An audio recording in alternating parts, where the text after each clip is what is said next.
Well, this morning, a Lincoln County woman accused of abuse and trading her foster child for a monkey will be back in court. So this case, as you can imagine, has garnered national attention because of these disturbing allegations. Yeah, Sydney Stallworth joins us live from the newsroom. Sydney, what can we expect to hear in court today?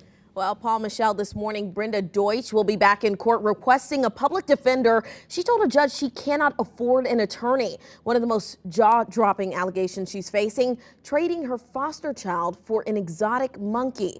The Lincoln County prosecutor says his office is looking into whether this was a case of trafficking. Now, just last week, a Lincoln County judge denied Deutsch's request to lower her $250,000 bond. The foster mom is accused of severely beating and neglecting a child identified in court documents as a girl under 17 for years. Investigators believe Deutsch traded the child with a Texas resident who keeps exotic animals. That's where court documents say the girl was often left alone to care for several of those animals. And in exchange, Deutsch received a monkey. Now, the Lincoln County Sheriff and the county prosecutor confirmed several monkeys were found at Deutsch's home in Winfield when she was arrested. We're also told at least 200 calls were made to the Missouri Department of Social Services Children's Division about activity at Deutsch's home. Investigators fear there are more victims out there because she's fostered hundreds of kids over the years.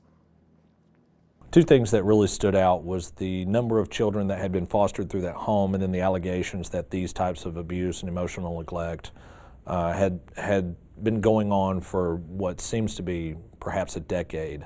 And so that's really rare. You wouldn't see that very often.